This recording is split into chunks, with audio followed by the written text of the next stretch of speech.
Blog Talk Radio.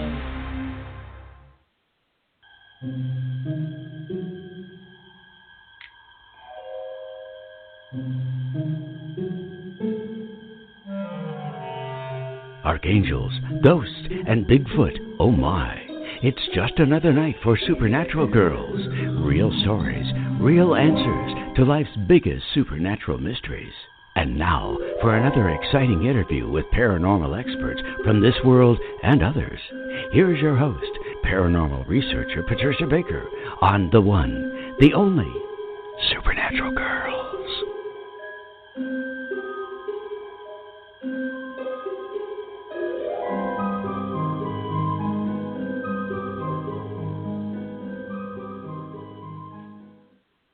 Welcome, everyone, to another exciting adventure of Supernatural Girls Radio.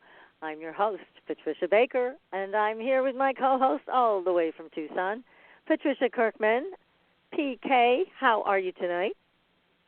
Absolutely fabulous. Getting ready for that man in the red suit to show up. And slide down the chimney with a lot of gifts. Why not? That's one. I'm waiting for him. Why not? My goodness, well, we've had several weeks of high-intensity guests. And tonight we have another guest. I can't wait to bring him on. Chuck Bergman. He is a psychic cop. And that's the name of his book, actually, which is phenomenal. Psychic Cop is the name of it. He was a police officer in Salem, right here in Massachusetts. We're going to bring him on in a few minutes. But first, let's check in on the numbers, and then we're going to pick up a little bit from the last few shows we've had. So, PK, tell us what's happening. Well, firstly, Aquarius is going to rule 2021. So come February, we're going to have 7 planets in the sign of Aquarius. So that's going to be, the last time that this took place was in the Dark Ages. And after this took place, the beginning, the plagues ended, a spirit shift began, and it all will start again in 2021. So the mind and the spirit are going to become very uplifted by what's taking place. So that's a good part of learning. This month is all about secrets being made known, things coming out. The unexpected, expect the unexpected. That's about the size of it from the numbers. But just a little tidbit, we're all running around getting everything ready for the holidays and that. Do pay attention how color affects us. I'm going to put it on my Facebook page for everybody to take a look at. But if you take a look at your month and day of birth, add it to a single number, and know that this has been a 4 universal year. Add the 4 to that. It'll tell you what your personal number is. And I'll give you a list of what colors are the best for you to wear at this point in time. So it makes it really nice, even if you go by what the month is. This month itself is a 7, so purple is a perfect color for the month. But if you're looking for a job or getting things redone, try red because that will give you more of a boost. And colors that deal with healing, it's green, very relaxing, very comfortable. So I'll have a list of the numbers, how to find your number, and what colors work for the perfect thing that you're trying to take care of at this time. That might help us a little bit through the holiday. I think that's great. So your Facebook page is which one? You have several. So which Facebook page should they go to? Is the one numerologist? Yes, the numerologist page. That's going to be coming up with that, plus more tidbits about how to make the new year work in the positive side. That we need, whatever don't goes, we? But really affect us, and people don't realize how much we're affected by color and how we feel about it. So it's a holiday, everybody's upbeat, so the reds are good because they keep everybody happy. Golds are good, the oranges and such. But when we start to look at the spiritual side, the blues and purples help us kind of ground and put us in the right frame of mind. After all, it is Christ's birthday, isn't it? Yes. Yes. We get a chance to get some new things taking place, but I'm going to start putting on some teasers as far as lessons go.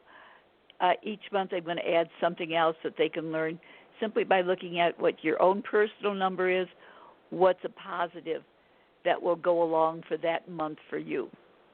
I think it might help all of us because God knows we need something uplifting. It's a rather horrendous time for everybody. Yes, well, that's wonderful, PK. Thank you for doing that. It's a wonderful gift to our entire audience, and this is a wonderful way to start off Christmas with that. So thank you for doing that. We're happy to do it. We all need that boost, don't we? Yeah, we all do need it. Now, the last few weeks, we've been talking to a number of fabulous people. One of them, Paul Blake Smith, who wrote a book called President Eisenhower's Close Encounters. And I just want to remind everybody about that book because it's still number one on Amazon in the history category. It is doing extremely well. It's a great book, as PK, you and I know because we read it, and I highly recommend it as a Christmas gift for anybody who's a history buff or anybody who's a UFO buff. So, President Eisenhower's Close Encounters, it's available on Amazon.com and probably in your local bookstores. So, anyways, we had Paul on, and he was great. And then we had William Stickevers, the famous astrologer, on, who also brought us our guest tonight. And William was tremendous. He did 2 shows talking about the astrological predictions. It looked like it was going to be a rough ride, and he's kind of right, yeah, right. We'd all agree with William. And then last week we had Captain Kramer on, our most requested guest. He came back and told us some things we probably didn't want to hear. But, again, always great to talk to Captain Kramer. But he did talk about international conflict and what's in the news today, and has been in the news since he told us about this, is a possibility of international global conflict. So with the Chinese and possibly Russia, possibly Iran. But he focused more on the Chinese. So it was a fascinating show. If you didn't hear it, then be sure to go back in the archives. Listen to any of them. They're always available at your convenience to listen to. And the one thing I hope Captain Kramer is not right about is the alien appearance, which didn't sound too friendly. So we'll have to see. It's the scary part. Yeah. And as you know on our show, we invite our guests to come here with great respect. I mean, we respect all our guests. We respect their opinions. We may not agree sometimes, but we're here to allow them a platform and to entertain everybody and give you new information you might not have known before. But one thing PK and I just wanted to mention, we are strong proponents of listening to your gut. And I know the captain was kind of against that in some ways, and he's more on the discernment side, which is fine, and that we respect his opinion. We also feel it's extremely important to listen to your gut. Your gut feelings are not wrong, but you have to get to that connection where you're actually listening to your gut, and it is your gut, and it's not something outside of you. So we encourage you all to continue to develop that within yourselves, and we know it'll help keep you happy and safe and follow your own path. So tonight, again, we have a psychic cop, and this is unusual. I don't think we've ever had a psychic cop on the show, right, PK? We haven't. So, no. I don't believe so. This is our first. Maybe our only. Chuck's book is really very interesting. Very interesting. It's a great book, Psychic Cop, and Chuck was a police officer right here in Massachusetts, in Salem, of all places. But he found out he had the ability to communicate with the other side in his childhood. Now, he is very well known around the world. He's been profiled on A&E, the Biography Channel, has been on many TV specials and big radio shows, including Coast to Coast. But in addition to that, he's worked with numerous law enforcement agencies across the country and ongoing investigations. He also gives individual readings and group readings. So Chuck does it all, and he's here with us tonight to share all of his adventures. So, Chuck, welcome to the show. So happy you're here. Oh, thank you. What an honor to be on your show. I've done a little bit of research on, your guests and what's going on, and I'm very impressed with it. You may have a permanent listener now, but I will not listen anymore if you bring that William Stickevers back on. He, when he's on, it's worse than having to listen to PK because I don't know half of what you were just speaking about, the color and the number and the. For some reason, well, astrology is something I do not understand. I don't get it. I respect it, and people that do it are very good at it. But I'm jokingly saying that guy is a master, and even PK, I could tell that you know what you're doing, and I think there's a whole new world there for me if I could get someone to explain it to me. Well, it's I'm very sure simple. that we can. I'll send you we copies. can help you with that. Definitely. And well, thank you for also the compliment on our show and our guests. We really do make an effort to bring people very, very exciting guests like you, Chuck, because my goodness, what an exciting life you have. And let's start at the beginning, because this gift of sight you've had since what? You were 5? 5 years old, yes. Tell us what happened. How did this all evolve? Because everybody likes to know, how did this get started for you?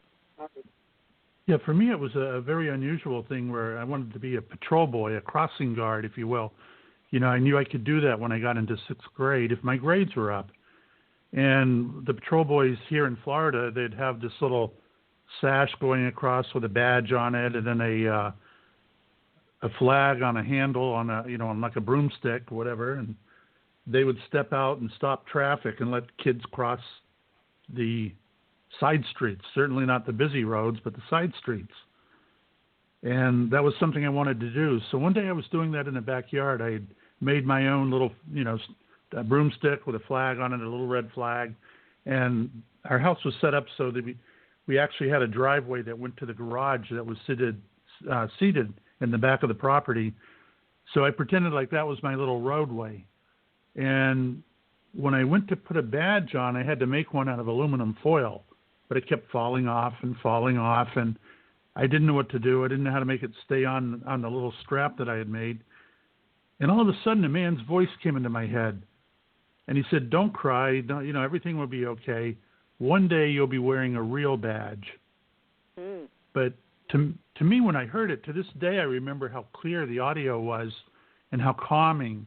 And it was just like a middle-aged man's voice saying that everything was okay. So I went in and, told my mother about it, and she ran out back to see if there was, any kind of a wacko looking over the fence or someone that shouldn't be in our yard, or, figure out what's going on. And there was no one there, of course. So then she did what most moms will do, like, that's okay, it's your imagination. That's all it is. Don't worry about it. It wasn't until after my mom had passed away that I found out she was a medium, and so was her mom. And that was many years later. But to make this story, just to show you, it seems like I had a few things happen as a child, and later it all went away. It's like I was too busy. I had joined the Navy. I even fought in the Vietnam War while on an aircraft carrier. And once I got out of the Navy, it was the military that took me up to the Boston area, from Florida. They were going to decommission the ship up there. And when my 4 years was up, I got out. I was still in Boston, and I had my choice, either come back to Florida or form a life there in New England. So I did.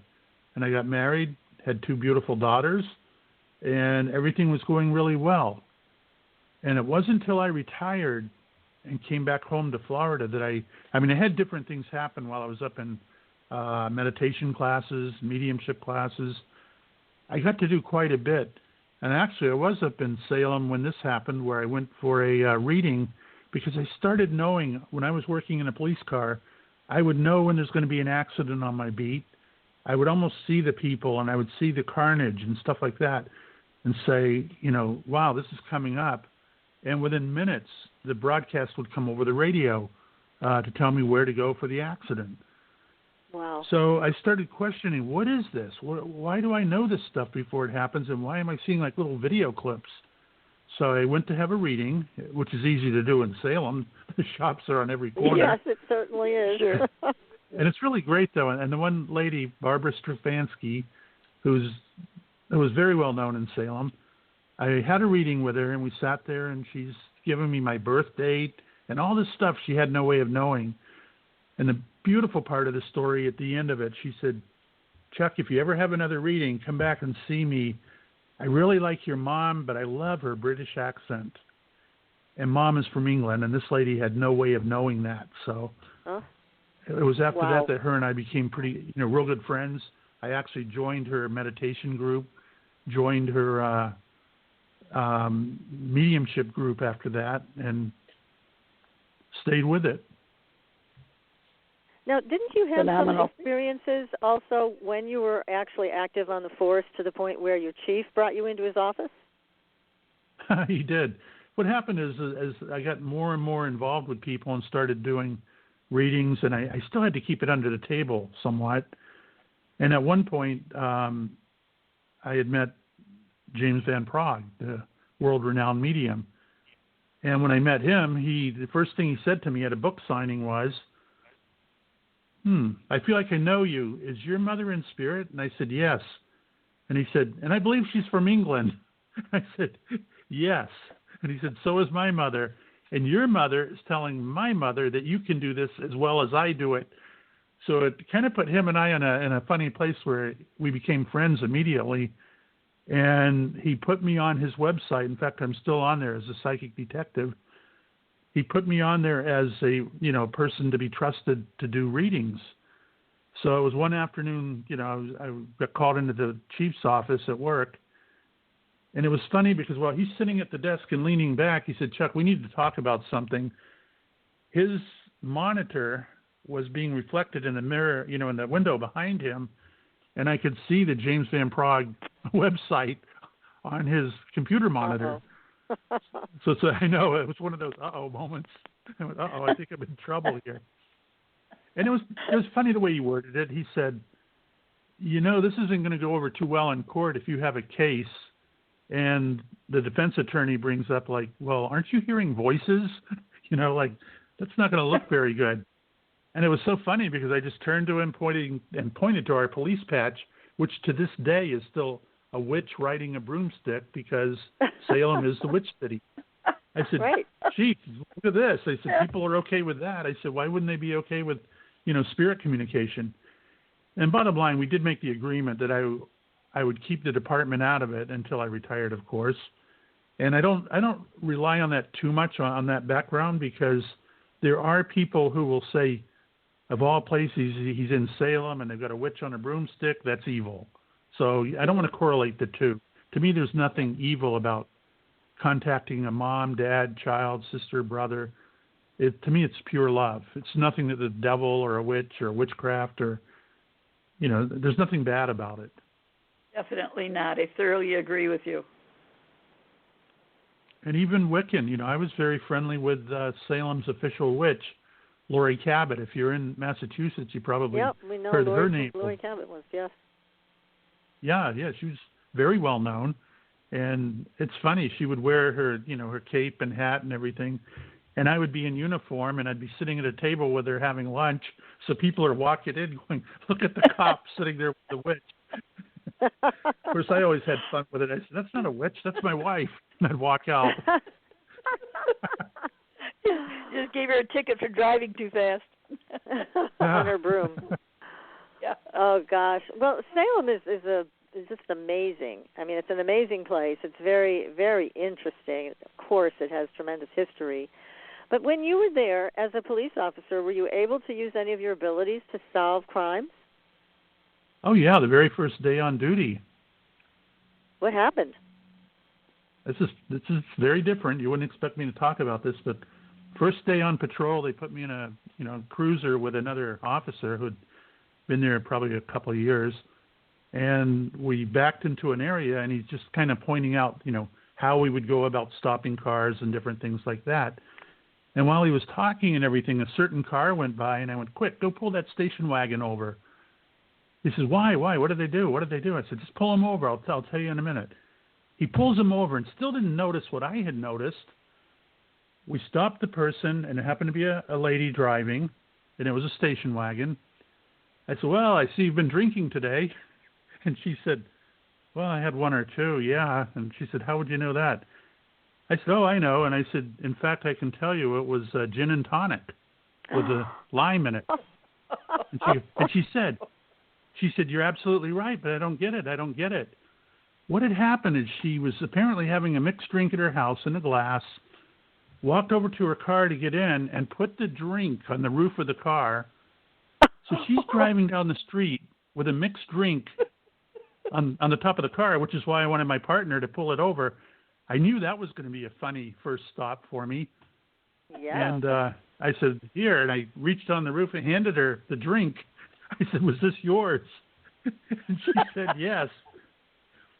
I said, okay, my God. Don't drink any more of it, and I'm not going to charge you with it because, to be honest, if I go to court with that, the attorney would say, hey, Chuck, how far can you drive sober with a mixed drink on top of your car? Oh, and you're claiming she was intoxicated and did it. So very interesting defense that would be. And all in all, even that did her good. I'm sure she thinks twice now about the drinking and driving part. I bet so. Yeah, and I hope especially, so. Yeah. She's probably going, I hope that Chuck's not around again because he'll know.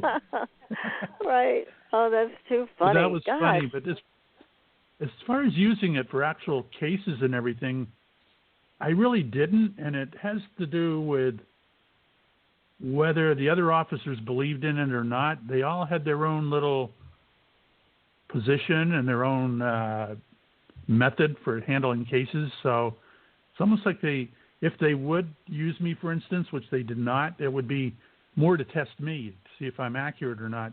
And then what you get would be, they'd be either holding back information or saying no to something that's a yes. Mm-hmm. There's a lot of reasons why I knew better than to let my own department, make use of what I do. What a shame. It's a big loss for any department, I think, that has somebody as talented as you. And they just can't, wrap their minds around it, I guess. What do you think their problem is?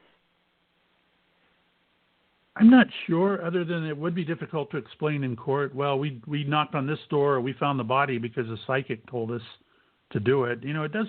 Mm-hmm. It kind of gets away from law enforcement standards. It's mm-hmm. To me, if you find the body, that's all that matters. And I've had some very unusual cases where we've found the body every time. Tell us about some of those, Chuck, because that is a really important aspect of any case. It gives the family closure. So tell us about those.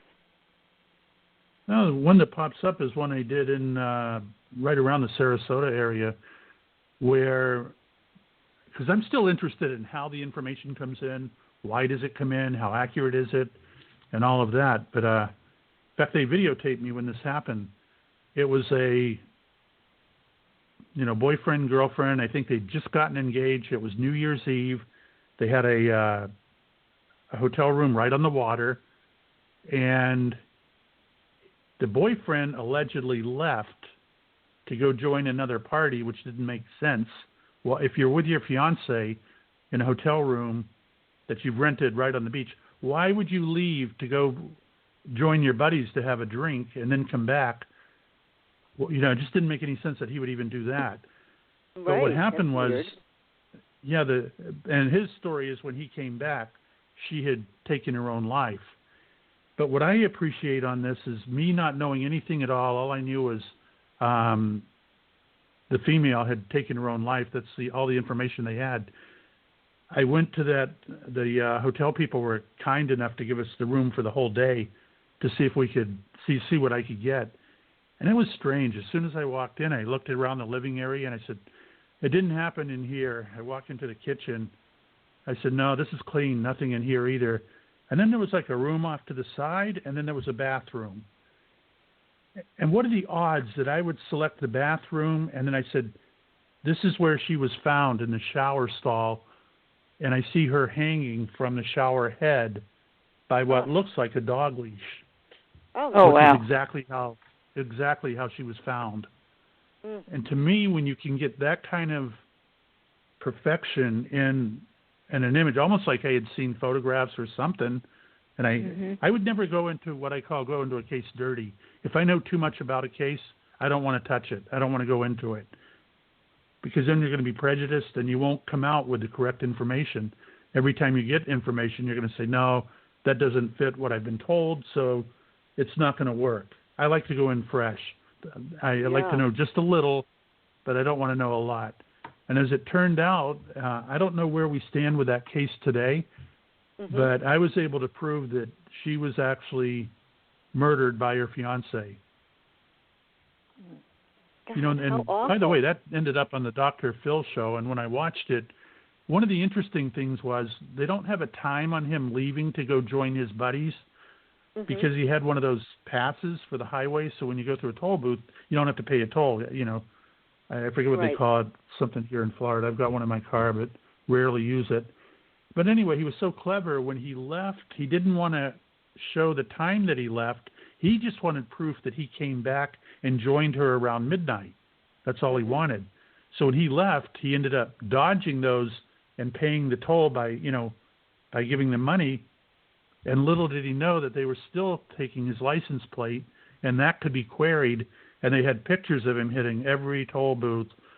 So that alone, to me, that's a guilty person. Why are you evading using your highway pass and paying tolls unless there's some kind of a reason for it? And his reason was he didn't want to be tracked as far as leaving the condo or the apartment, the hotel room after he had murdered her. He didn't want any record of that timing. In fact, he claimed he had been with his buddies all night, and then he went to join her, which really doesn't make sense. New Year's Eve, you're going to show up around midnight to see your fiancé in a hotel room. No, it doesn't make sense at all. No, it doesn't add up. But you're saying it's still outstanding, so has he not been charged? I don't know. I just haven't followed the case. I don't know where they're at with it, you know. And I do know the guy took a lie detector for the show, and they said that was the most miserable fail they've ever seen with anyone. He was that bad of a liar, they said. Oh my God, Lord! So my goodness. I still don't know. I think he's one of these people that when he does something, he believes what he says, you know. And pathological liar. Who knows? Yeah, yep. They do believe their own lies. That is for sure. Now, we have a caller on the line. Let me just bring this person on. This is someone from area code 434 who has a question. Hi. Okay. Hello. Who's this calling in? You're live on the air. Do you have a question for Chuck? It's Khalil. Hey, Chuck. Do you have a question for Chuck name. tonight? It's Khalil. I was wondering if this is a psychic show. Well, we have Chuck Bergman on, and he is a psychic. He's known as the psychic cop. And do you have a question for him? Can I ask a psychic question for him? Go ahead. I don't know if I've spoken on your show before,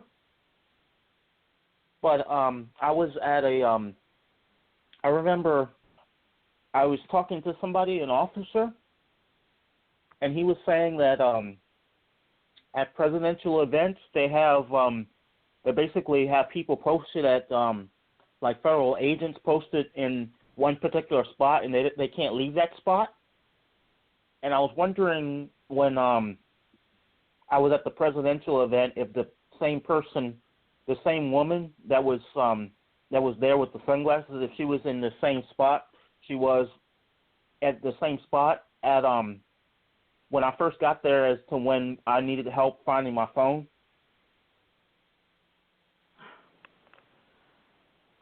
Does it sound familiar? So you're Chuck? asking me? Not at all. Are you asking me if I was there? No, I was asking if the same woman that was there, like the same woman that I saw when I first got there was the same woman that was there at the hill at the where I was when I lost my phone, and if she was one of the ones that helped me. A couple of people helped me when I needed help. That's good to hear, but no, I wouldn't be able to help out with that kind of universal knowledge. You know, it's not like I know everything. I more or less zero in on either people losing a loved one or a tragic death, if you will. That's more the type of stuff I do. But what you're speaking about, it just would be out of my realm completely. All right. Now Okay, she could have had thank you. abilities, and maybe that's what you're asking. Huh? Yeah, well, thank you very much for your call. I'm going to put you back on hold so you can listen to the rest of the show. Thank you. So let's go back to what we were talking about with the cases where you actually could find a body and report what you felt had happened. So, because some of these bodies are really tough to find. I mean, a lot of times you read these cases and they're like begging the murderer who finally admits he did it or she did it, please tell us where the body is. They just can't easily find bodies. So how do you do that? How do you find somebody who's been murdered and left somewhere unlikely? How do you do that? It's sort of on the idea of what happened in that hotel room where I knew where to look and I knew where the body ended up. I knew where it had happened, because there's always high energy left around an area like that. If I had just rented that hotel room to spend the night and didn't know that there had been, something that tragic in there, I would probably be awake all night just sensing the energy and knowing that it was that evil or that bad. I may not get it. I may not know why, but I would know that kind of energy was there. So on that idea, this one might surprise you, where there was a national case going on about a young man who was attending college in Germany. And while over there, he went to a concert with his roommate. And the next day when they came home, only one came home. So the boy missing, it was a big mystery what happened to him, and even questions like, did the roommate do something to him? Not that there was any real evidence that he had reason to, but you never know. And it was the first time I actually did a case over Skype. Oh, and okay. the only reason I got involved is a family member who had already had a reading from me knew this family and said that Chuck would probably be able to help you and tell you where your son's body is. And if it was foul play, he'll probably know that right away too. So here they are in Germany. I'd never done a Skype reading for a murder or for a missing person even. And I thought, I don't know how that's going to work. I've never been to Germany. But it was amazing, because as soon as I got on Skype with the family, I described an area down by the creek or a little river, whatever it was. And when I described it, I said, it almost looks like a boat ramp, almost like cobblestones going into the water. And your son's telling me that no foul play. He was there intoxicated. He slipped on the rocks, went in the water, and now his body was taken downstream to the right. And the father, which was pretty amazing, he said, the area you described is exactly where we were searching today with divers. And the divers said, if you go in that area, there is no current going left or right. They weren't going to search in either direction because there is no current. There's no need to do that. And the very next day, less than 24 hours later, the body surfaced off to the right where I said it was, or where he told me his body could be located. Well, that's my fabulous. goodness. And it was good because, and the family got to hear that it, not his own doing, but he just had a few drinks and slipped on the rocks and didn't expect to drown, but he did. And, bodies that go underwater like that, typically within 24 hours, the chemical reaction in the body will cause it to float to the surface anyway. It'll become very bloated and it'll float. And that happened on its own, but it was pretty unique that it was downstream to the right. And I'll never forget when I gave that information, and this is really important, I gave all that information to the family. They had me on speakerphone, while I was doing the reading on Skype. And at the very end of it, the dad said, I really appreciate what you've done, but I hope you're wrong. I said, I do too. I hope he comes home. I hope I'm wrong. But I really don't want to be wrong. I don't want to get information that is inaccurate. Mm-hmm. Because in my agreement with the spirit world, because I do have agreements with them, is that if that had happened, I would never do that style reading again. Because I would not want to put a family through that and have them, give them the wrong information, especially to tell them their loved one is deceased when they're not. I wouldn't want that to happen. That's right. Yeah. I mean, it's very bittersweet, I'm sure, because the family wants to know, but they, of course, prefer a positive outcome where their child comes home. And it's very, I can imagine for you, it's very difficult to give them that kind of information. There are very few people, I think, that could take the stress from it all. You could end up national news that you gave the wrong information. Look what happened to Sylvia Brown when she claimed that the young man was murdered and everything, and then he came back home alive. Right, I remember that. Yeah. People are looking for that kind of evidence against the psychic world, so you have to be more than careful. But a lot of times I'm putting myself out there. It's like, this is what I'm getting. I can't change it. I know what I saw. I know what I heard. But you know what I do too, because if you read the story in there about the California case where a young man had been missing for 8 months, 8 solid months, and they had search parties, they had helicopters, they had news coverage looking for this young man. And when the family got a hold of me, they said, everyone's giving up. The police have made it a cold case. No one cares anymore. Could I help? And I started giving things, but see what I base it on, the first thing I gave is I said, I'm seeing his fingers are a little on the bloody side, like he's got these gloves on with the fingers protruding through the end of the glove, but they're a little bloody. It looks like he's a rock climber. Does he ever climb rocks? And I remember the dad said, yeah, he was an avid rock climber. That's what he did. And then at another point I said, he's got me sitting in a pickup truck. It's a green Chevrolet pickup truck. Why would he bring that up? And the dad said he owned a green Chevrolet pickup truck, and that too was missing. So now I can trust. Now I'm building, if you want to call it a case, but now I can start trusting the information. But for me, there's always new items introduced to a reading that I have to learn how to negotiate around, how to work with it. And in that case, it was so bizarre. It's like I'm looking out the window of his pickup truck, and then all of a sudden, like a camera zooming in on the instrument cluster, I'm looking at the mileage on that little trip meter that we all have. And what was the mileage was 139 miles. And he also, before that, gave me a map coordinates of 020 degrees. So I said, if you go from your house, and he made it clear, from your home, go north 020 degrees, 139 miles.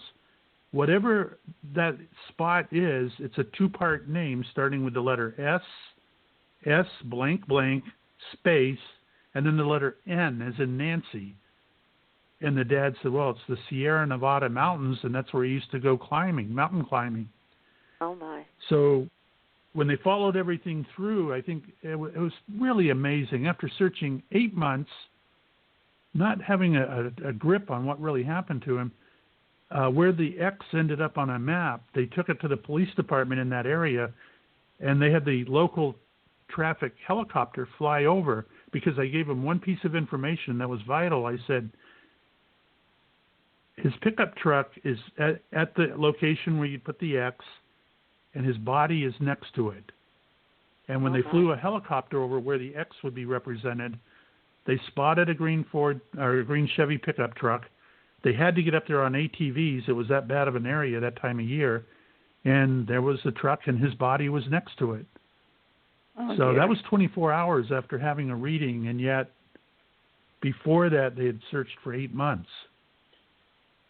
Gosh. Now, what happened to him? Why did he die? Did you ever find out? Well, I even picked up on that, and I don't want to give too much of his personal life, but he was engaged to get married, and his best friend let him down, if you know what I mean. Things went sour, and now he's not getting married, and he was depressed.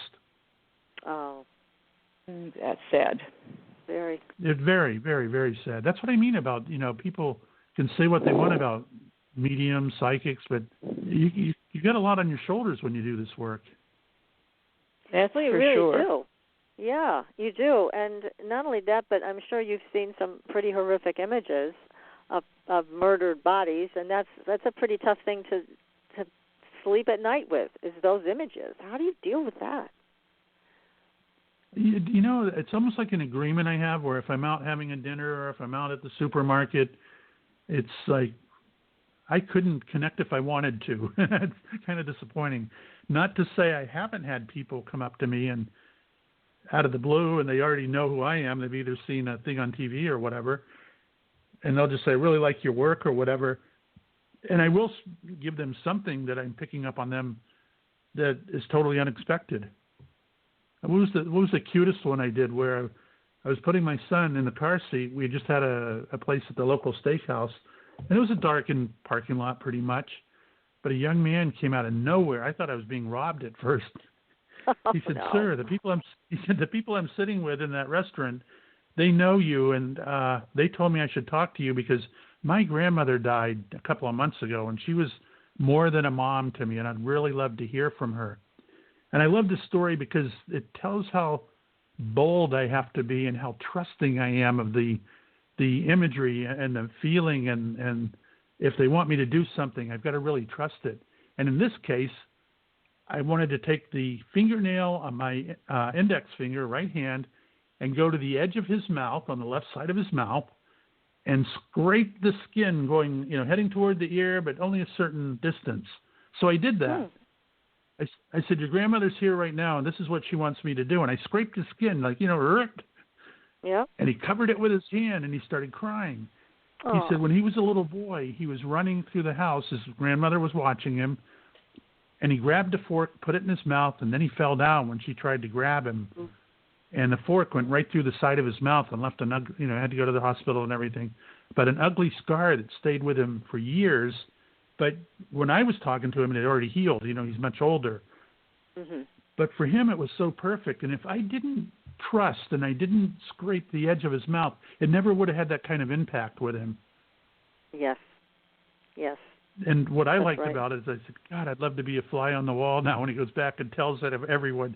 You wouldn't believe what he told me.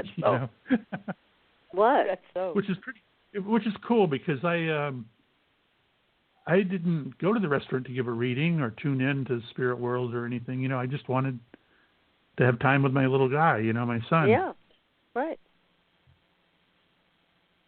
Do you get feelings about people that you're in presence of, that something's going on or something's happening? Do you let them know, or do you wait until they come to you? It depends on how serious it is, and people. I'm sure people are interested in that. And I'll give a quick example where I was standing in line at I was in a Chinese food takeout line, and I knew to trust it, but someone upstairs or whatever wanted me to talk to the lady in line in front of me, and I knew what the topic was, and I didn't know how to form it. I didn't know how to open the conversation up, and I just started laughing. I said, "Hey, I got to ask you something. You don't have a dog with you. You don't have a German Shepherd with you right now. But if you did, why do I feel like if I tried to pat it on the back, it's going to bite me, and I'd have to, get out of here?" And she looked at me like, "Why are you saying that?" And I just said, I really don't know, but does that mean anything to you? And she said, "Well, actually it does." Now get this, her daughter went to the hospital a week earlier. She's only 18. She went there for a stomach ache or something mild. And I think, what the hell did she get, staph or something, and died overnight within a 24-hour period. Oh, no. Now, 7 days later, Mom and Dad went to her condo where her boyfriend is still, and he's going to move back up north, but he didn't want the dog. He wanted her mom and dad to keep the German Shepherd. And they did. But when they got it home, they found out something's wrong with its back. It's very tender, and if you go to touch the back, he'll bite you. Oh, there you go. So that was the daughter coming in, and somehow the daughter knew that I would be able to hear the message, give it to the mom, and, we took it from there. But totally unexpected. So where does your guidance come from? What are you connected with? Do you feel that you're connected to specific spirit guides or angelic forms, or where are you getting all of this, do you feel? I really feel it's my own mother in spirit, because I've had a few things that would kind of relate back to my mom. And I just kind of I thank her every time I do a reading. And if I'm thanking the wrong person, there's whoever it is up there, they're intelligent enough to know I'm still thanking the person responsible. To me, I feel like it is my mom, and I feel like what happened with my mother is she wanted to do this because she had the ability, but as it turns out, she never got the opportunity to really expand it. And now that she sees that I'm doing it, she's able to do it through me. That's wonderful. That's wonderful. That is wonderful. Really, such a great connection between you and your mom and her abilities that she couldn't use when she was alive. So it is intergenerational because it went from your grandmother to your mother to you. Yes. So is it? What about your children? Do they also have this gift? Actually, my son does, and he's weird with it, I'll tell you. He rarely uses it. He's 16 now, and I'm a single dad. I went to I don't know if you've ever heard of Casadega, Florida, but that's where they have like a spiritualist camp down there. And I've gone there a couple of times to do the church service followed by, group readings later in the afternoon. So he went with me, and I thought, let him see what I do. I don't really encourage him doing it, but I wanted him to see the people, see what it does for the people when you give them these messages. Let him appreciate what it's all about, because you don't know what he's going to hear at school and everything.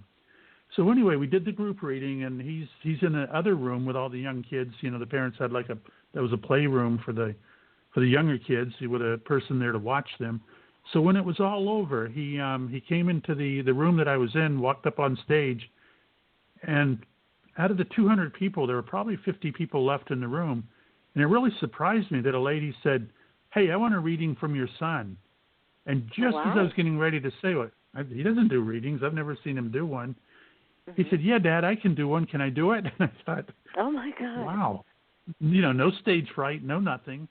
I think then he would have been about 11 or 12. But it was so sweet. He tilted his head back, closed his eyes, and I'm thinking, like, where in the world did he learn that from? I never do anything like that. And then he looks at the lady, and he says, "I know you wanted to hear from your mother. Your mother was born in New York City, and that's where she died." And the woman said, "Oh, my gosh, you're right." And just like there was no audience at all, he turned to me and said, "Hey, Dad, that was easy. They showed me the Statue of Liberty." So, my God. I know, which is telling me at least he's seeing things, he's putting it together, he knew how to work it. And here's the part that really freaked me out a little. He looked at her, he says, "I don't know what your mom's doing, but I see her wearing some kind of like a lab coat, safety glasses. She's smashing glass on a table. Why is she doing that?" And the woman said, "Well, my mom was in very, very deep therapy because of things that happened to her. And one of the treatments was to go in and smash glass in a controlled environment in a room. And the third thing he gave, which was equally like amazing, he said, now I'm on an airline. We're heading back to the United States. I'm not the pilot. I'm the navigator looking out the window." And I'm thinking, where's he getting all these words? Yeah. And we're having a flame out on one of the 4 engines. And she said, "Yeah, that was my daughter flew in from Hawaii just a couple of weeks ago, and one of the engines had a flame out." So you put that together, and it's like, I guess he can do it with no problem. He's done one or two other things. Yeah, he's brought my own dad through for me a couple of times, very unexpected. Like we'll be watching a movie on TV, and he'll start laughing and say, "Hey, your dad's here, and this is what he's doing." And it's always very accurate, very accurate. Gosh. When I was younger, amazing. my mother would always go to, she would usually say, "You can't do something. I've got that feeling in my stomach." And every time she said that, whatever was to transpire, we already knew, you don't do it. You have to back off. But she was always picking up things. And we had a hard time trying to get around her because when she said it, we tried to dodge it once or twice, and it always came back as not a good idea. When you said that, it just kind of popped in my head quickly that I wonder if back then we didn't have the communications that we have today. So I wonder if more people relied on intuition. You don't have to rely on it anymore. When something happens, you get a text. Well, that's right. And you're so right. You don't even have to walk outside to know what the weather is or look outside. You just look at your phone. But I think a lot of people are losing their contact or you ask, that way. You ask Alexa, what's it doing outside? Right, they'll tell you. Yeah, it's how much of our original ancient wisdom do we want to hang on to? And I think you're right. A lot of the electronics obfuscate it, so it has to be a delicate balance, more or less. Yeah. So we've got another caller, and then I want to check with you and PK to see if you pick up anybody around her. So let's just take this call, and we're going to make it a fairly quick call. Let's bring this person on so I can get this board to work. Hi, 804 area code. You're live on the air. Do you have a question for Chuck? Yes, happy holidays to everyone. I actually spoke with Chuck a few months ago. I don't know if he'll remember me, but what he was saying about James Van Praagh, I actually grew up in the same town, Bayside, New York, which was the first Hollywood. What I wanted to ask Chuck is I have something time sensitive. I'm looking to be a bridge to help the police and the community cooperate better together because of all the chaos going on. My life was saved by the police, yet I was set up by a corrupt police sergeant who's now dead. My civil rights are probably totally violated, but I forgive everyone. I just want a teaching point to come out. Do you see what can happen now with all the chaos? Can we finally get to a place where respect is given? And I support the police totally, but I don't support corrupt police or Gestapo police. I'm with you totally, and I do recognize your voice. I don't recall your name at the moment, which is okay, but I do remember the conversation we had. You got a lovely voice. It's very hypnotic in a way. I'd rather you go on and on all night instead of me. Something about it, and very very well, easy to ladies listen know me. to. They can give you feedback, and I'd love to work with you, too. I know who it is. I'll keep it quiet. Oh, okay. Mm-hmm. Yeah, but when it comes to something like that, I have no idea what they'll give me. But, all I'm going to say is things changed dramatically from the time I got on the department and, the 30 years that I served until I got off. And now they've had another bout of, the body cams, which I think are helping the police more than they're hurting. And if nothing else, who's going to go berserk on someone if it's all being recorded? You're going to be polite. You're going to you're being recorded, and so should the other person. And in some cases, I do understand. You get into a high-speed chase with someone, and your heart is pumping out of your chest because you don't know if you're going to lose control and hurt yourself or someone else. So, to a point, I understand their frustration with it, but I think everything that's happened, it's kind of put the police on even a straighter path than before. Everything is documented. You can go anywhere. There's cameras everywhere anymore. Whether you're in a store, every corner, every parking lot, whatever. It definitely has its pluses to it. But there's also the drawbacks of occasion. Yeah. There is. I guess my theory is thank you for your if you're call. not I'm just going to put the caller back on mute. Let me just do that. Thank you, so that we can continue this conversation. So, yeah, there is this fine line with everything. So, a little scary sometimes. You had mentioned in the book, you mentioned about going to different areas to hone in on your skills, actually, to learn more from others that what you have received.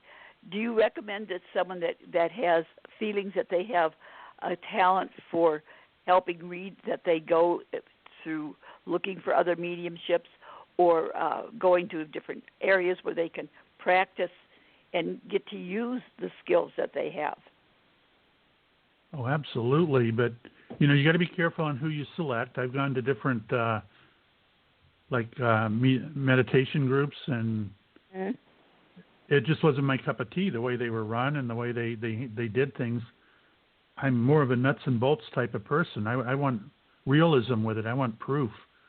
And sometimes you get that and sometimes you don't. But as far as developing it, if you're that hungry for it, once you realize you have it, I couldn't stop. I was going 2 and 3 times a week. In fact, at one point, I don't tell this story often, but I will, where I got, again, called into the chief's office, and he offered a drug test for me to take a drug test. And I laughed, and I said, "You got to be kidding. I've never touched this stuff. You know, you got the wrong guy." And he said, "Oh, no." He said, "Several of the detectives have noticed, and a couple of other people have noticed your behavior when you leave your office on Fridays especially, and you come back after lunch." They said, "You're high as a kite." What was happening is I would leave the station, go down the street to a meditation group, and always felt so good, so uplifted, you know. And what a way to start your weekend. So I would go back, and when the guys are, you know, complaining about work and everything, like they do, I didn't care, and they knew that. They said, "What's wrong with Chuck all of a sudden?" So it's not that I was acting silly or crazy. I just didn't have a worry in the world. I didn't have a care in the world when I would come back from meditation. So it was so funny. And I'll never forget the way it felt. He said, "If you have a drug problem and admit to it now, we will send you out for rehab and you'll keep your job. If we have to do all the work and have you tested and get a subpoena and all that, you're going to be fired." And I said, "Well, I'll do what you want. I'll volunteer if you want." But I knew I had nothing to worry about. And as it came about a little later, he agreed. He said, "Nah, okay, you're all set. Don't worry about it."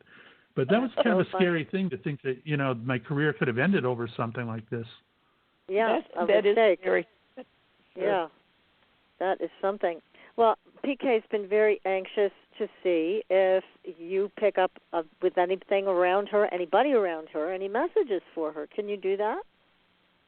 I'll give it a shot. I usually need to hear your voice a little bit longer, PK, so just say anything at all, and then I'll...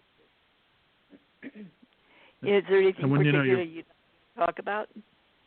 No, just hearing even that. Okay. Not getting much yet, but I do feel a woman present, and I feel older. Is your mom in spirit?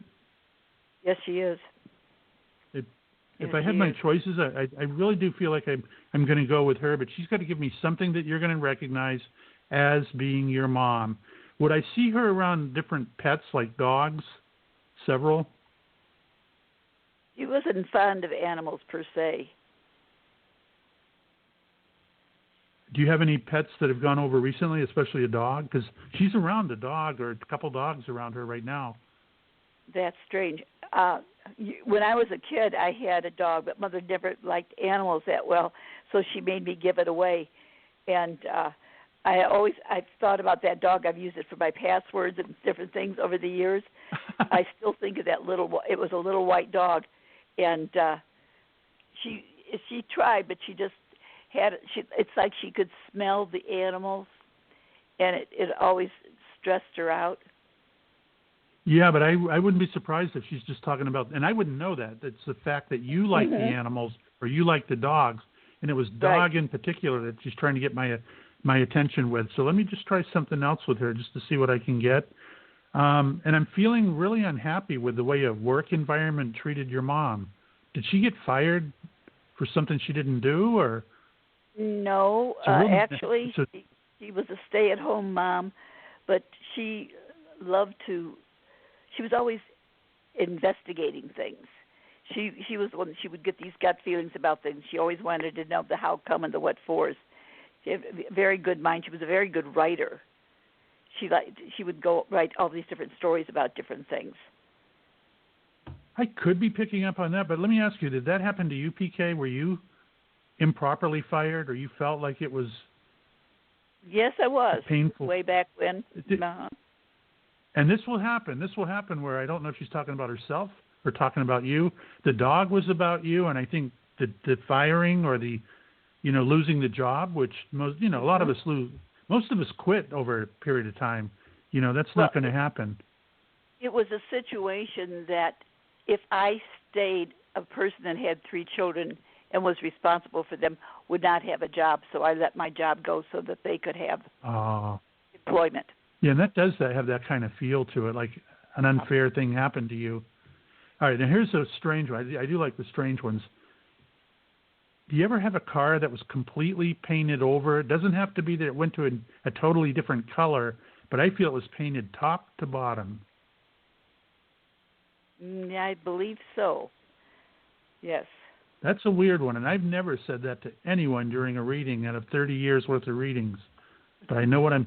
Symbolically, it's like she poured a bucket of paint on a car, made me feel like it took an entire job to fix this thing up. My children, I had to help. We had a black station wagon, and I went outside, and the two boys were outside painting it white. That would really work for me. Yes. Yep. That's an and so we unusual had to thing have happen. something done because of that. And when I screamed when I saw what they did, they threw the paint up in the air, and of course it went over the rest of the car. Oh my God. gosh. That's funny. That was cute.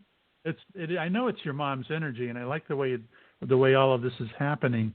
Now you go by PK. I'm feeling a P in her name also, the letter P.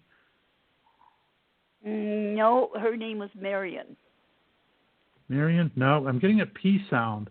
Is someone else around you another P sound other than you? I have a friend that lives close by. Her name is Phyllis. It could be. I'd rather it be a family member, but my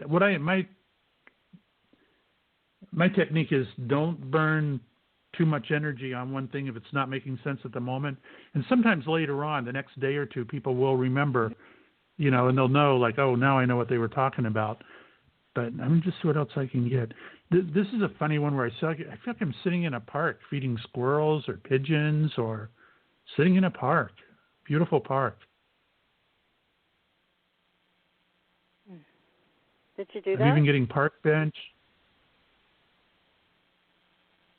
Can't think of anything in particular. Excuse me. I can't think of anything in particular. I always enjoyed going down by the water, and there was like a park there when I lived in Maryland. Let me explain, too, what they'll do sometimes is just to get me to say the word park, because if she showed me what it really was, I may not get it across. To me, it looked like a park. She wanted me to use the keyword park, and if there was a special park that you remember, and it's pretty important, I'm sure, and that's why she's bringing that up. So I can only go by what she's showing. When's the last time you had pizza? Oh gosh, a few months ago, I guess. No, I want something funny about pizza or a reason why we're not doing pizza. I mean, I know in my world, we're all kind of pinned down.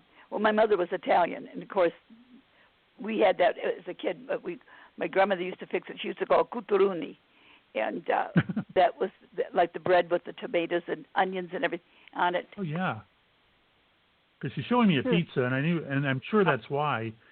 And probably grandmother is here along with it. All right. Let's try this one. This is a valid. Yeah, let's do one more, and then I just want to take it in another direction. Okay. Broken chimney. No. I don't know if we'd call it a broken chimney. I had a townhouse when I lived in Maryland, and the chimney caught fire. And I didn't know. Didn't realize that you had to have them cleaned periodically. Nobody told me that part. That would work for me, though, because it was kind of like being broken because it wasn't clean. It caught on fire. Right. I had one up in New England, too. I know what that's like. It scared the heck out of me. My neighbors called me, your house is on fire. And I went, my God. That's a big deal. It's very dangerous. Oh, you betcha. Yeah. Very big deal when it happens. Yeah. But thank you for doing that. They don't get into the details, but they do put me in the right area, the right feeling for what happened there. Yeah. And one last thing, and I won't give any more, but I'm seeing a beautiful fish, like a goldfish. My mother was a Pisces, and I had different things I did for her at different times that revolved around that. Oh, okay. I forgot you were into that. Okay. You got to explain that to me one day. Okay. I'll share with you how class. That's great. Well, thank you, Chuck, for doing that. Let me ask you about some of the celebrities that you've contacted. All right. Because Bruce Lee was one of them, and he was quite an amazing person. There's still mystery around his death. So what did you find when you communicated with him? That was an amazing situation when it happened. I was contacted by a production company, and the person kind of asked me that question. He said, if we have a family member of someone, like superstar, would I be able to connect with their family member, the star? Would I be able to do that? And I said, typically from what I've witnessed, yes. If it's family, then they'll come through for their family. So he wanted to bring a crew down to Florida and videotape, for a show they were doing with me sitting with Bruce Lee's only living brother, Robert. And I had the great idea because at that time I had the ability to do it. I said, instead of everyone coming here, Bruce's brother and the production crew and all that, why don't I go to Hollywood and we'll do it there? Just one person traveling, which naturally they wanted to do that. Yeah. So I ended up going. Yeah, and I go on stage with Robert, the brother, and no idea if Bruce is going to come through or not. I've been praying the whole time. In fact, I remember leaving Jacksonville International Airport, looking at all the other people doing their normal stuff, and I'm going, boy, if they had a clue where I'm heading and what I'm supposed to be doing, what would they think about it? So we arrive, we do our thing, we get on stage, and Bruce, he didn't show himself to me. I could feel his energy. I knew he was around when we got on stage to do the reading, and it was so amazing. I looked at the brother, Robert, and the first thing out of my mouth, first I'm acting uncomfortable. I'm moving my neck around, my head around, and I'm adjusting my tie on my shirt, but I'm not wearing a tie. I'm thinking, why am I sensing that? Why am I doing that? And then I held my thumb and forefinger up like I had an already tied tie in my hand. So as I'm holding that up in the air, I said, Robert, what can you tell me about a thin black tie? And he goes, oh, funny you would mention that yesterday. My wife and I were at home talking about me, Chuck, coming from Florida to connect with Bruce, and did they think I could really do it or not? Anyway, he said, then we had to go to the store and do a couple of errands, and he said he went into his bedroom in his socks drawer where he keeps his car keys and wallet. He kept them in the same place all the time. Well, don't you know, he puts that in his pocket and he's looking in the drawer. He comes walking in holding a black tie exactly like I demonstrated on camera, even though I didn't have anything in my hand. And he said to his wife, this black tie was in my socks drawer. Do you know anything about it? And she said, oh, yeah, Bruce wore that in the Green Hornet series. And he says, well, we've auctioned off or donated all of his stuff that we had. Did you put it in my socks drawer? And she goes, I didn't put it there. And they're the only two that live there. And it wasn't there when he put his wallet and keys in the socks drawer. So in that short amount of time, how did it appear? And it was so funny on camera. I leaned back in my chair and I put my hands up. I said, don't look at me. I was in Florida yesterday. I didn't do it. But, you got to look at that a little bit further. How did it end up in the socks drawer? And better yet, how the heck did I know about what was in his socks drawer? Yes. Well, and Bruce Lee himself, there was a lot of talk about him being so talented as a martial artist, but that he was also moving so fast, he was actually able to change dimensions. And I was wondering if you did ever find out when you connected with him any more about his ability or what killed him, because there was a lot of controversy about that. There is, and I, not knowing anything about that end of his life, I had never read about it or had real interest in it. I knew he had died, but I had no interest in it. I have to preface this with, in the room was a person named, an author named David Tadman, who had written, I think he said 9 different books on Bruce Lee, but he was his buddy and he used to go with him to different places. So he knew more than the average person about Bruce. He was there to make sure that I didn't read books on the plane or whatever to try to give that as communication. So I had to go above and beyond what was written in any books about Bruce to make that whole, interview legit. And at the very end, it came in as someone said the word to me from the spirit world, clear as a bell, mercury poisoning. And I remember David said, I knew it. So it was intentional. It was a hit. And at the time, from what I heard, Bruce was having an affair with, what's the delicate way to put it? The wife of a mafia member. Oh, Not that's a good no-no. idea. Yeah. Nope, that would not be good. Nope. But he said, Isn't that interesting? And by the way, he did say that the autopsy did show elevated levels of mercury, which I thought, wow, I'd never heard of any of that. So, I haven't but again, either. there I you are heard with the other things. Yeah, but not that. Yeah, did you? Yeah, I heard brain aneurysm and also, other things that were more metaphysical, but nobody had an answer. So that's why I wanted to know. So it's interesting that you picked up it was mercury poisoning and a hit. Wow, mystery solved. I like it. Yeah, and I don't know, I remember when it happened, I was shocked. I said, I know what I heard, so, and if I hear it like that, I'm not going to hold back. I'm going to trust. You have to, yeah. Oh, yes. Gosh, amazing. And what about other celebrities? Have you been involved with communicating with any celebrities who've passed recently or within the last 5 years? I don't know if it's within 5 years, but it's worth talking about anyway, and I've talked about it before in other shows only because it's really my favorite one where two women booked a reading to, have here in my house. They live in Jacksonville, and I'm not far. I'm just outside of Jacksonville. So they come over to have a reading, and they, I don't know anything about them. They were very secretive on the phone, like, we blocked our number, we did this, we did that. We don't want you to know anything. I said, that's fine. Come on over. We'll make it happen. And the cool thing is when they sat down in front of me, there was another sofa off to the right with no one in it. But in my vision, I'm seeing the two girls sitting in front of me, and then I'm seeing a woman in spirit, clear as a bell.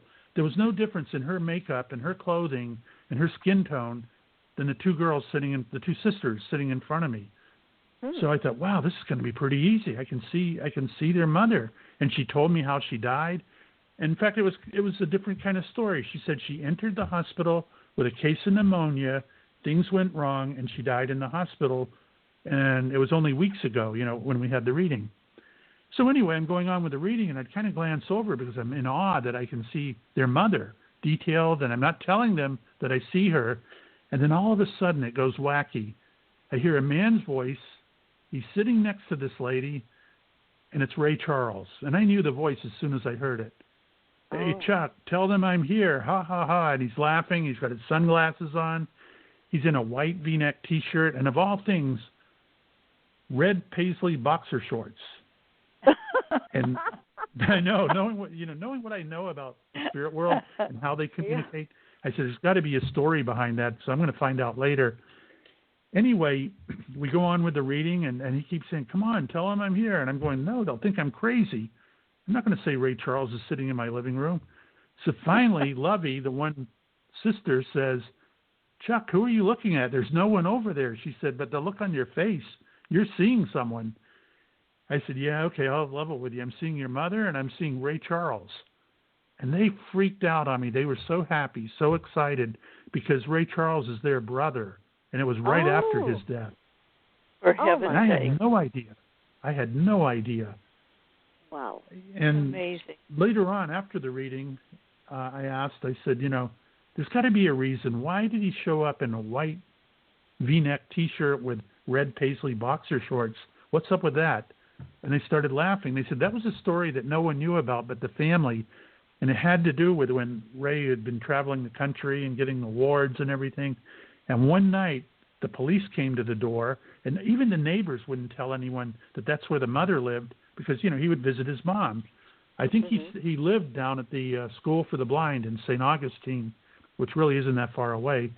But when he would come to visit Mom, the neighbors didn't want the press and the onlookers, so they wouldn't even let it be public that, Ray would visit that location. However, the police had a different issue, knocked on the door, and kind of invited themselves in, from what they tell me. Well, when they knocked on the door, Ray was in the living room in a white T-shirt and the boxer shorts, and Mom put him in the broom closet and said, "Stay in here until whoever it is goes away." So she opens the door to two cops. They let themselves in, kind of, you know how they do. Yeah. And all of a sudden, the door kicks open. Ray said, "It's hot as hell. I'm not staying in there any longer." And here are two rookie cops looking at Ray Charles, saying in his underwear, saying, "Wait a minute, you know, this probably wasn't the kind of home." Yeah, so it was just beautiful the way all that played out. But they said that was a private story that never made it, you know, to the movie, never made it in any of the books and all. But they loved talking about that particular story, and that's exactly why Ray decided to wear the boxer shorts to the meeting, you know, to the reading.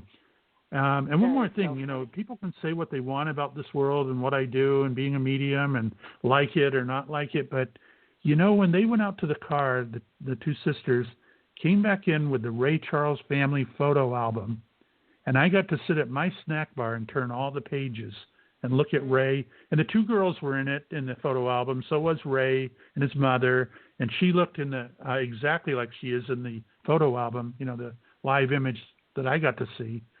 But, you know, just to get to do stuff like that I get to do is incredible. What a blessing for you. I mean, this is just an amazing. Again, you have an amazing life. This is I do. remarkable. I look back yeah, at you it. do, and you're bringing healing to the world. I'm sure that the two sisters left there with a sense of joy in their heart that they were able to sit with their brother again. You know, and there's one more thing, since, you know, you do investigate the afterlife and, you know, you go well beyond that, which I really appreciate and like. You know, my son is a big, we used to, I think we've seen every Bigfoot thing on TV when he was growing up, you know, so, and we would discuss it, you know, how we felt about it and everything. So I think that part of it is really cool. And even with the Ray Charles thing happening at first, I was in shock. Like, I can't believe what just happened, because when the two sisters showed up, I had no idea. I just thought it was going to be another reading. But I got to admit, very few are just simple, everyday readings. Everyone is different. Yeah, and remarkable in terms of who you get to meet and what they're sharing and why. And, yeah, you're right. You have to have such a high level of trust to say any of this, because, like you said, you thought they would think you're nuts. You're talking to Ray Charles. I know. Turns out to be their brother. Yeah. I know where I was going with that piece, and I lost my train of thought. But, again, this is in line with your show, where Lovey, the one sister, told me she didn't believe in that stuff at all until she came over. And she knew that I didn't know that they were related to Ray Charles. She knew that I had no way of knowing any of that. And the only name they gave me was Lovey and nothing else. So you can't really research that. And they blocked their phone number. And I said, well, how did you hear about me? And this was amazing. She said a couple of days ago, her mother's spirit came into the bedroom and woke her up at 4 o'clock in the morning. And she said, go to my desk. Underneath the desk pad is a news article. Look this man up and go see him. And I'll never forget it. It was such an honor. She said, you can trust him. Wow. And she went and pulled out the newspaper. And I think it was like 3 or 4 weeks earlier, I made front page of the Florida Times-Union, where they said psychic medium in Jacksonville, you know, blah, blah, blah, has come back home and all this stuff. So it was the mother who talked the daughter into coming to see me after she had passed away. Amazing. That is wild. Oh, my goodness. I know, and I trust her when she's telling me about that. Yeah, amazing. Doug, can I ask you your birthday, just out of curiosity? I'm sorry, what was the question? Could I ask you for your birth date? Yeah, now you're going to give my age away. Sure, February 19th, 1951. Oh, you're a child, so don't worry about it. Yeah, right. Oh, gosh. What about Michael Jackson? You mentioned him in your book also. Did you get to communicate with him or not? I did not. And I was so sad, because what happened there was when I was doing the Bruce Lee thing, one of the people that was also friendly with Bruce Lee, he owned the studio. His name was Felix. I forget his last name. But Felix owned the studio where they did all the animation for Avatar, the movie. Mm-hmm. So if you can imagine how, and he took me on a tour of the Avatar studio, you know, where they did all that work. And I love computers anyway. So it was really, you know, an amazing thing for me to look at. And what happened is he had like his own theater where they'd do screenings and all that so they could check out the animation. So they let me go on stage and talk about what I was going to be doing the next day with Bruce Lee.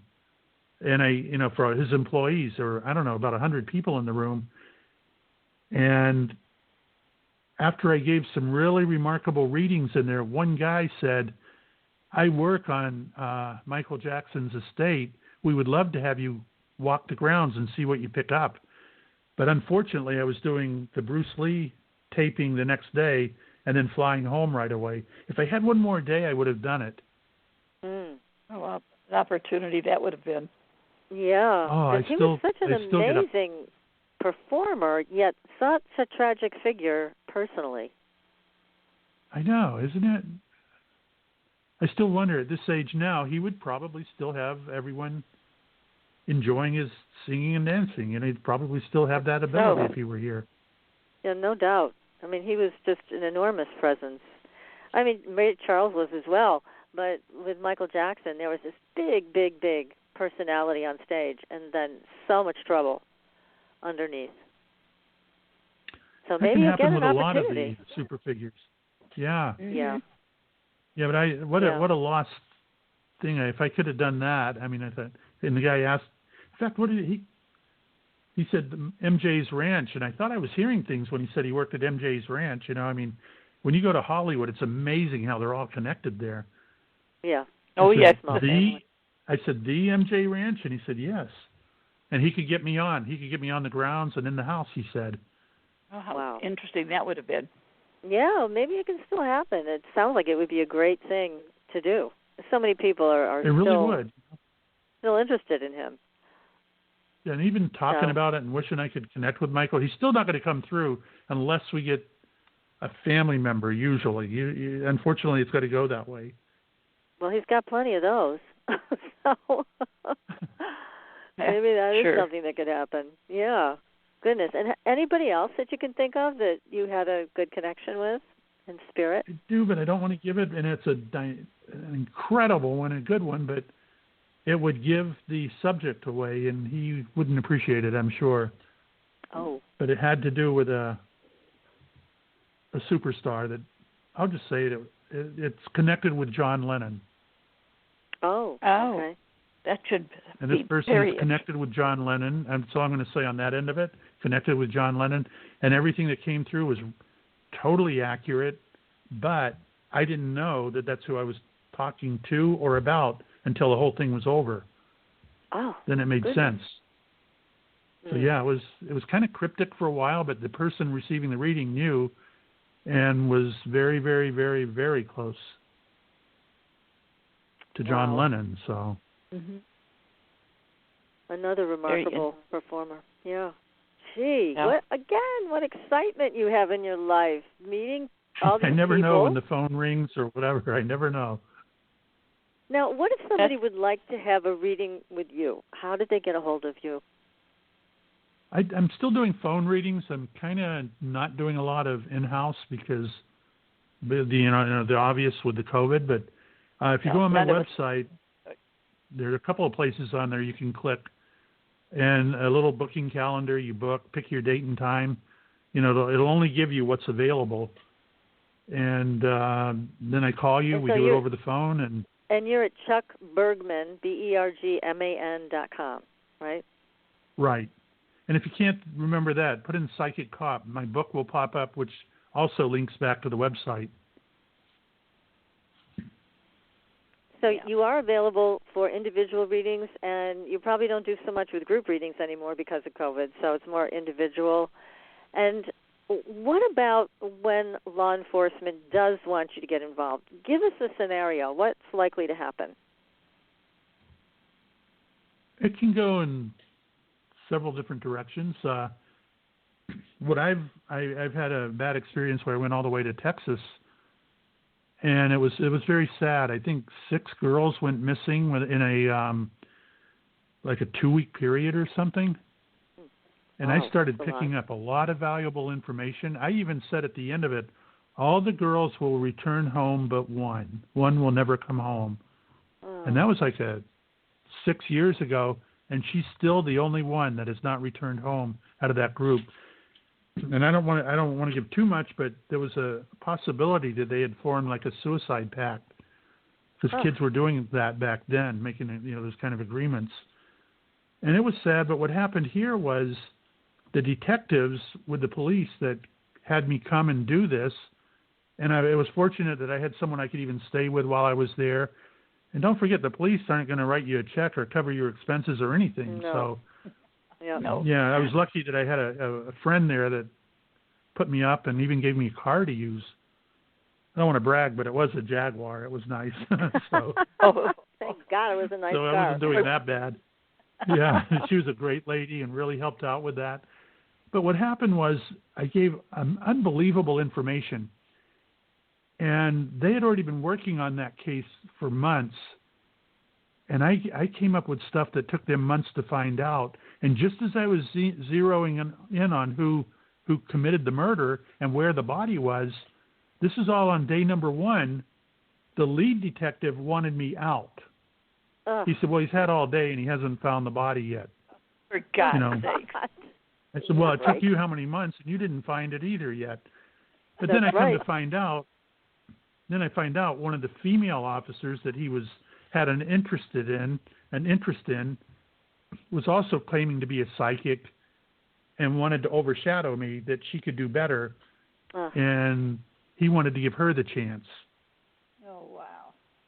So I said, okay. And I'll never forget. I just said, okay, then I'll go back to Jacksonville. In fact, I said, I got to mow the lawn. I didn't do it before I left, so I got to go back and do that, and in other words, I guess this isn't important to anyone, but some of the details that came out of that case were just amazing. I want to give you one thing, just to give you an idea of what a police case like that can be like, where the daughter was a true artist. She could sketch better than anyone I've ever seen. Her room, they took me in her bedroom just to let me get the feel of who she was, and I could see all these sketches everywhere. They were beautiful. The last day we're there, I'm with my sister Linda, and we're getting ready to, go to the airport and fly back home. And we went to the restaurant where this girl and her boyfriend used to work. We sit down at a table to have lunch, and I said, I don't want to sit here. I want a booth over there. And I didn't know why I said that. Once we sat at the booth, I'm looking at my sister, but on the edge of the booth, the what would be the armrest almost of the sideboard, I could see a piece of paper tucked in there. I pulled it out, and there was a picture of a gun, a grave, and real scary stuff, no doubt drawn by that same missing person. Oh, my God, you found it. Wow. It's weird that I had to sit at that table. It's weird that I had to go there for our last lunch. It was all so bizarre, and it was definitely that girl's drawing, but it had to do with a hand coming out of a gravesite with a .45 automatic in the hand and ghostly stuff all around it, but it was definitely her drawing. Hey, and again, the police wanted the newcomer, female officer, to take over. And here we are about 5-6 years later. That one person is still just a missing person. What a shame. That was a big mistake on their part. Chuck, unfortunately, we're running out of time, and it's so delightful having you on the show, and something you might be very happy to hear that your friend William did say last time he was on.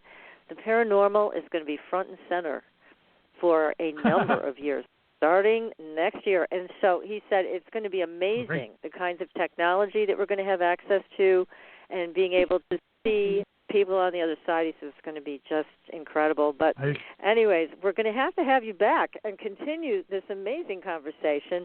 Again, everybody go to chuckbergman.com. The book is called Psychic Cop, and you don't want to be without that book. It's excellent. It's a great Christmas gift. It is. Great. I made it short and quick so you wouldn't get bored, I hope. It's a great book. Very nice read. Enjoyed it very much. Thank you. So we will be back next week, everybody, with another exciting show. Merry Christmas.